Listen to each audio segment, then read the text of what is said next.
کہ کن خواتین کے ساتھ آپ کا نکاح ہو سکتا ہے، کن کے، اور پورا نکاح کا سسٹم بیان کیا کہ سوائے شرک کے میں تمہارا کوئی بھی گناہ معاف کر سکتا ہوں۔ اللہ تعالیٰ تو اللہ تعالیٰ ہیں، اللہ کا وعدہ ہے، اللہ سبحانہ تعالیٰ کہتے ہیں کہ یار میں اپنے بندے کو دوں گا، کسی کو نپا تلا دوں گا کیلکولیٹڈ، کسی کو کھلا دے دوں گا۔ ایک اور سیشن کے ساتھ ہم موجود ہیں، جنزی سوسائٹی اور قرآن۔ یہ ہم نے ایک ایسا شو ڈیزائن کرنے کی کوشش کی ہے کہ جو ہم جیسے گناہ گاروں کو تھوڑا سا رائٹ ٹریک کی طرف گائیڈ کر سکے۔ مطلب یہ، مجھے آپ دیکھتے رہتے ہیں، میں ایک ٹی وی پہ کام کرنے والا آدمی ہوں، ایک ایکٹر ہوں، کبھی گانا گاتے ہوئے نظر آؤں گا، ایکٹنگ کرتے ہوئے نظر آ رہا ہوں گا۔ بہت سارے لوگ ہوتے ہیں ہمارے اطراف میں، کوئی بینکر ہوتا ہے، کوئی ٹریول ایجنٹ ہوگا، کوئی ٹیچر ہوگا۔ ان میں سے بہت سارے ایسے کام آتے ہیں جس میں ہمیں لگتا ہے یا ہم معاشرے میں سنیں گے کہ یار یہ جائز ہے، ناجائز ہے، لیکن پوائنٹ یہ ہے کہ ہم پاکستان کے اندر یا دنیا بھر کے اندر جو کام لیگل ہیں، ہم جو لیگل کام کرنے والے ہیں، جو سرکاری طور پہ اپرووڈ کام ہے، اب اس کے اندر دیکھیے بات یہ ہے کہ ایک ہمارے کولیگ تھے جو کہ ایک بینکر تھے، اور وہ یہ کہتے تم میڈیا والے ہو، تم لوگ یہ کرتے ہو وہ کرتے ہو، اور پھر ہمارے ہی سامنے اسی بینک کے کولیگ آپس میں پلان کر رہے ہیں کہ یار فلاں لڑکیوں کے ساتھ یہاں جانا ہے۔ اچھا دیکھو، یہ تم لوگ کی ایجز ایسی ہیں، جنزی کو ہم نے ذہن میں رکھا ہے، ہم بھی کبھی تمہاری ایج کے ہوا کرتے تھے، تو زمانے کے اندر ہمیشہ ایسی چیزیں آتی رہیں گی جو انسان کو تھوڑا سا غلط ٹریک کی طرف بہکائیں گی، ٹھیک ہے، لیکن جو اللہ تعالیٰ کا بنایا ہوا نظام ہے، ہم اس سے جتنا نزدیک رہیں، ہم کم از کم یہ کر سکتے ہیں، جو مسلم ہو تو وہ تو اسلام کے دائرے میں رہ کے کر سکتے ہیں، جو نان مسلمز ہیں وہ بینگ اے گڈ ہیومن بن کے، ایک اچھا انسان بن کے، ایمانداری سے کام کر کے، کمٹمنٹس پوری کر کے، جو کسی کا پیسہ لیا ہوا ہے تو انہیں فون نہیں اٹھانا اور فلاں نہیں کرنا، تو یہ جنرل چلے آتے ہیں ہم ہیومینٹی میں۔ لیکن کیونکہ ہم یہ رمضان کے لیے سیریز بنا رہے ہیں، اور ہماری کوشش اور خواہش یہی ہے کہ جو چیزیں، بہت ساری چیزیں ہمیں نہیں مل سکی تھیں۔ اب میں ایک مثال دے رہا تھا، آج کل کے بچے ہیں، وہ بہت سارے بچے جو جنزی والے ہیں، جو نیٹ فلکس دیکھنے والے بچے، موویاں دیکھ رہے ہیں، کانسرٹس میں جا رہے ہیں، سب کچھ ہو رہا ہے، لیکن ان کو یہ نہیں پتہ کہ ہمارے بڑے علماء کرام کون ہیں۔ میں نے باقاعدہ ایک دو بچوں سے پوچھا کہ یار وہ جو ہمارے زمانے میں ایک ڈاکٹر اسرار ہوا کرتے تھے، ہم ان کو سنتے تھے، تو تمہارے زمانے میں تم کس کو سن رہے ہو؟ نہیں ہم تو کسی کو نہیں سن رہے۔ میں نے کہا یار وہ دو تین چیز، مفتی طارق مسعود کے کتنے کلپس آ رہے ہوتے ہیں، تو جب میں ان بچوں کا یوٹیوب دیکھتا ہوں تو اس کے اندر وہ علماء کرام نظر ہی نہیں آ رہے ہوتے۔ تو اب کسی نے یہ کہا کہ اس کا لاجک جو بنتا ہے وہ یہ بنتا ہے کہ یہ بچوں کی کنیکٹیوٹی نہیں بن پا رہی ہے۔ تو ہماری کوشش یہ ہے کہ اگر ہم کچھ اس طرح کنیکٹیوٹی بنائیں اور بتائیں کہ بھائی دیکھو، ہم اللہ کے دین میں رہنے والے لوگ جو ہیں وہ اس میں کچھ زیادہ گناہ گار ہوتے ہیں، کچھ کم ہوتے ہیں۔ اللہ تعالیٰ کا ایک بڑی اچھی قرآن پاک کی آیت ہے، اس میں یہ ہے کہ میرے پسندیدہ بندوں، وہ کون ہے پسندیدہ بندے؟ ان میں سے ایک وہ بھی ہیں جو غلطی کر کے اپنی اصلاح کرتے ہیں، اپنے آپ کو کریکٹ کرتے ہیں، توبہ کرتے ہیں اور واپس اللہ تعالیٰ کے سسٹم پہ آتے ہیں۔ ایک اللہ تعالیٰ کا ایک صفت ہے، اور وہ اس ایٹریبیوٹ کہ التواب، ٹھیک ہے، التواب جو ہے وہ تم نے سنا ہوگا توبہ، ٹھیک ہے نا، تو اللہ تعالیٰ کو بڑا پسند ہے کہ جو بار بار اللہ کی طرف پلٹ کر آتا ہے، توبہ کرتا ہے، اور اللہ تعالیٰ انتظار کرتے ہیں۔ تواب یعنی کہ وہ انتظار کریں گے کہ یہ توبہ کرنے آئے گا اور میں اس کی توبہ قبول کروں گا۔ قرآن پاک کے اندر بار بار اس بات کو مینشن کیا جاتا ہے کہ سوائے شرک کے میں تمہارا کوئی بھی گناہ معاف کر سکتا ہوں۔ اللہ تعالیٰ تو اللہ تعالیٰ ہیں، اللہ سبحانہ و تعالیٰ جو ہیں وہ بہت محبت کرتی ہیں۔ آپ نے سنا ہوگا 70 ماؤں سے، اچھا 70 کا ایک وہ ہوتا ہے نا، لوگ کہتے ہیں 70 ماؤں، یہ نہیں میں نے 71 نہیں، وہ عربک زبان ہوتا ہے نا، یار میں تمہارا 10 گھنٹے سے ویٹ کر رہا ہوں، اس کا مطلب میں 10 گھنٹے سے ویٹ نہیں کر رہا، محاورتاً کہا کہ میں بہت دیر سے ویٹ کر رہا ہوں۔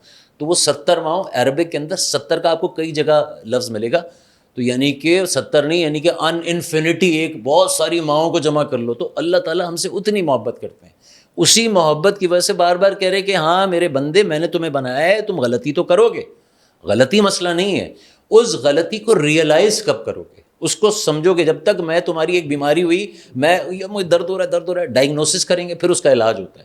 تو اللہ تعالیٰ یہ کہتے ہیں کہ بھائی وہ ڈائگنوسس سیلف کر لو، کوئی تمہیں آ کے بتا دے، اپنے آپ کو درستگی کی، اپنی طرف اپنے آپ کو فکس کرو۔ تو ہم نے بچپن میں، پچھلے شو میں بھی یہی بات کر رہا تھا کہ ہم کوئی سیدھی لائن پہ چلنے والے لوگ تو ہمیشہ تو نہیں تھے نا، اللہ تعالیٰ کبھی کبھار ہدایت دیتا ہے۔ نارمل آپ بڑے اسٹور میں کھڑے ہوئے ہوں، آپ کے پاس بڑا آپشن ہوتا ہے کہ یار میں یہ رکھا ہوا ہے نا اسٹور میں، کوئی نہیں، کیمرہ دیکھا ادھر نہیں ادھر نہیں، کر کے ڈال دیا، ٹھیک ہے نا۔ اب یہاں پر آ جاتا ہے تقویٰ۔ تقویٰ کیا؟ وہ اللہ تعالیٰ کا کی وہ سینس رکھنا، یعنی کہ میں اکیلا کھڑا ہوں، مجھے کوئی نہیں دکھ رہا، یہ بھی خوف نہیں ہے کیمرے لگے ہوئے ہیں. اب جہاں کیمرے، بہت سی ایسے سٹورز پہ جاؤ گے جہاں کیمرہ نہیں ہوگا، 1 سیکنڈ کے لیے دکان والا مڑتا ہے، لوگ اٹھا کے جیب میں رکھ لیتے ہیں.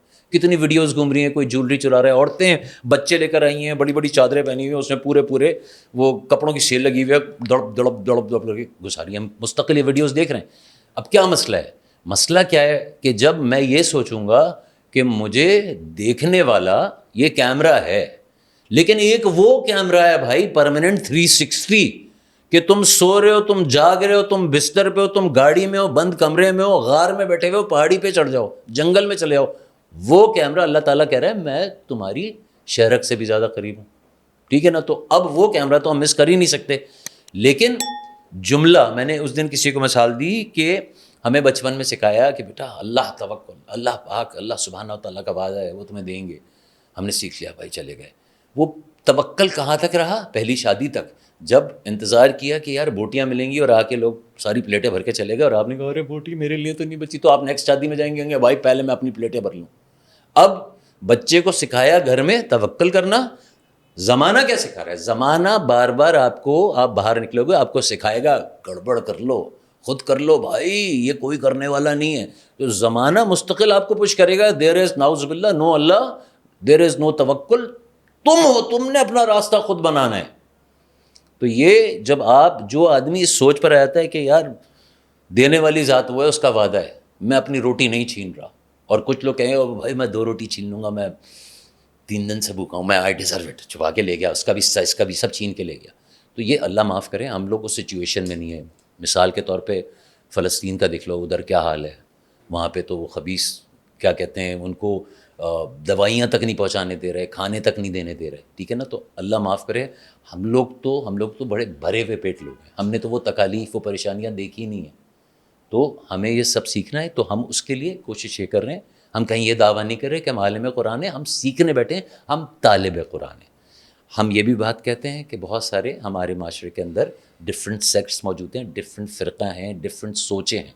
لیکن جس سیکنڈ خدا اللہ سبحانہ و تعالیٰ کی توحید پہ ایمان آپ لاتے ہیں، نبی صلی اللہ علیہ وسلم کو آخر الزماں آپ نے ایمان لیا ہے کہ یہ میرے نبی ہیں، اب اس کے بعد کوئی ان کی فیملی کو فالو کرتا ہے، کوئی ان کے صحابہ اکرام کی سائنس فالو کر رہا ہے، جو بھی کر رہا ہے ہمارے لیے وہ نبی پاک صلی اللہ علیہ وسلم کا، اللہ کا وہ میسج فالو کر رہے ہیں. تو ہم بس اس سیشن کے اندر کوشش کریں گے چیزیں ڈسکس کریں، کوشش کریں کچھ ایک آدھ آیت لیں گے، کچھ اچھا سا قصہ لیں گے، قرآن پاک سے اس کا ٹرانسلیشن پڑھیں گے. ہو سکتا ہے کہ ہم نے لوگوں سے سنا ہو تو اس کا کچھ اور اینگل سمجھ میں آیا ہو، ہم خود اس میں پڑھیں گے تو ہو سکتا ہے ہمیں کچھ اور نظر آ جائے. ٹھیک ہے نا؟ بہت ساری چیزیں، مثال کے طور پہ ہماری کچھ لوگوں سے بات ہو رہی تھی تو تورا، زبور، انجیل اللہ تعالیٰ کی کتابیں آئی ہیں، انبیاء علیہ السلام پہ آتی رہی ہیں.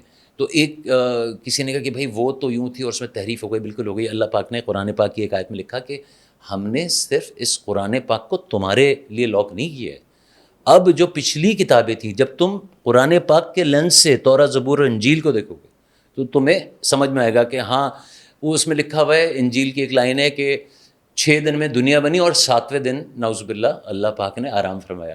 اب یہ وہ باتیں ہیں جو نبی پاک صلی اللہ علیہ وسلم کے جب وہ بڑے ہو رہے ہیں، اب ان کو نبوت ملتی ہے اور ان کو اللہ تعالیٰ کا میسج آتا ہے، اچھا دس از دا ریئل اسٹوری، یہ اصل اسٹوری تھی، زمانہ مجھے کچھ اور بتا رہا ہے.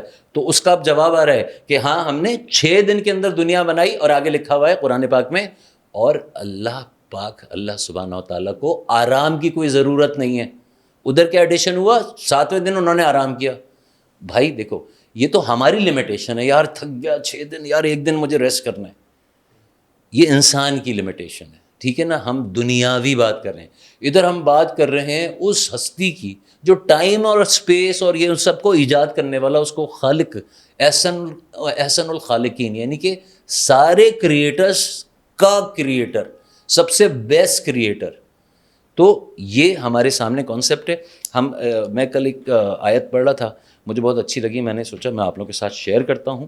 اچھا یہ ہے سورہ نساء کے اندر ہے یہ لائن لکھی ہوئی، اور ہم پڑھتے ہیں اعوذ باللہ من الشیطان الرجیم، بسم اللہ الرحمن الرحیم. اب یہ بتایا اللہ تعالیٰ نے کہ کن خواتین کے ساتھ آپ کا نکاح ہو سکتا ہے، کن کے، اور پورا نکاح کا سسٹم بیان کیا سورہ نساء میں. اور آگے اللہ تعالیٰ کہہ رہے ہیں کہ اللہ چاہتا ہے، وہ پورا سسٹم بتانے کے بعد کہہ رہے ہیں اللہ تعالیٰ چاہتے ہیں کہ تم پر ان طریقوں کو کلیئر کر دیں اور انہی طریقوں پر تمہیں چلائیں جن کو فالو کرتے تھے تمہارے پچھلے. تو یعنی کہ اس سے ہمیں اندازہ ہوتا ہے کہ یہی میسج ہے جو بار بار آ رہا ہے. جب عیسیٰ علیہ السلام، موسیٰ علیہ السلام، جو ہمارے نبی پاک صلی اللہ علیہ وسلم کے پاس جو میسج آ رہا ہے یہی میسج ہے. اگر آپ دیکھیں گے تو 19-20 یہی باتیں آ رہی. اچھا صرف فرق کیا تھا، بنی اسرائیل کی سچویشن الگ تھی اور نبی پاک صلی اللہ علیہ وسلم جن لوگوں کے اوپر ان کو نبی بنا کر بھیجا گیا تھا وہ لوگ تھوڑا سا ان کی سچویشن الگ تھی. بنی اسرائیل اس زمانے میں فرعونیوں نے ان کو قید میں ڈالا ہوا تھا، ان سے باقاعدہ جبر کراتے، مشقت کراتے تھے. وہ کسی نے بتا دیا کہ وہ ان کا کوئی نجومی وغیرہ تھا کہ بھائی یہ جو تم جن سے مزدوری کرا رہے ہو نا، یہ سارے لوگ جو ہیں ان کے یہاں ایک لڑکا ہوگا اور تمہاری بادشاہت کو ختم کر دے گا. تو وہ لوگ اتنے انسیکیور تھے کہ انہوں نے جتنے بوائز پیدا ہوتے تھے، جتنے لڑکے پیدا ہوئے، ان کو مروانا شروع کر دیا. پھر وہ اللہ سبحانہ و تعالیٰ کا وہ نظام ہے کہ اس بچے کو، کیونکہ دیکھو اللہ جب اپنا نبی ہمارے پر مبعوث کرتے ہیں، جب پروفٹ ہمارے سامنے آتا ہے تو وہ اللہ تعالیٰ کا بڑا بگر گیم ہوتا ہے. ہم تو اپنے چھوٹے چھوٹے پلاننگ کر رہے ہوتے ہیں نا. اب وہ اللہ تعالیٰ انہوں نے میک شور کر دیا، وہ اس زمانے کا بادشاہ ہے اور وہ کہہ رہا ہے بھائی کوئی بوائے پیدا ہونا ہے نا اس کو اڑا دو. اور وہ خدا کا نظام دیکھو کہ وہ بچہ پیدا ہوتا ہے اور اس کو پانی میں چھوڑ دیا جاتا ہے. اور اللہ سبحانہ و تعالیٰ کا وہ کیا نظام ہے کہ وہ بچہ جس کے خلاف کام کرے گا، جس نے آرڈر کیا کہ اس سارے نئے پیدا ہونے والے بچوں کو مروا دو، وہ بچہ وہی آدمی پالے گا اپنے ہی گھر میں. یہ اللہ کا ہم نہیں سمجھ سکتے. ہم اپنی طرف سے بڑی چالاکیاں کرتے ہیں نا، یار یہ ہو رہا ہے نا، یہ کر لو یار، وہ یوں کر دے گا یار، دیکھ یوں نہ ہو جائے. ہم اپنی چالاکیاں کرتے ہیں. لیکن اگر ہم اللہ کی مسئلے، اللہ کے گیم پر آ جائیں اور ہم جسے کہتے ہیں نا اللہ کا ہم نے تقویٰ بنا لیا کہ یار میرا اللہ کا وعدہ ہے. اللہ سبحانہ تعالیٰ کہتے ہیں کہ یار میں اپنے بندے کو دوں گا، کسی کو نپا تلا دوں گا کیلکولیٹڈ، کسی کو کھلا دے دوں گا. تو اگر آپ ایمان پہ اتنی مضبوطی سے کھڑے ہو گئے تو اللہ تعالیٰ آپ کو آپ کے دشمن کے گھر میں آپ کی پرورش کروائے گا، اسی سے آپ کو ٹرین کرائے گا. تو یہ اللہ پاک کے نظام ہے. تو ہمارے سامنے ایسی کئی مثالیں ہیں.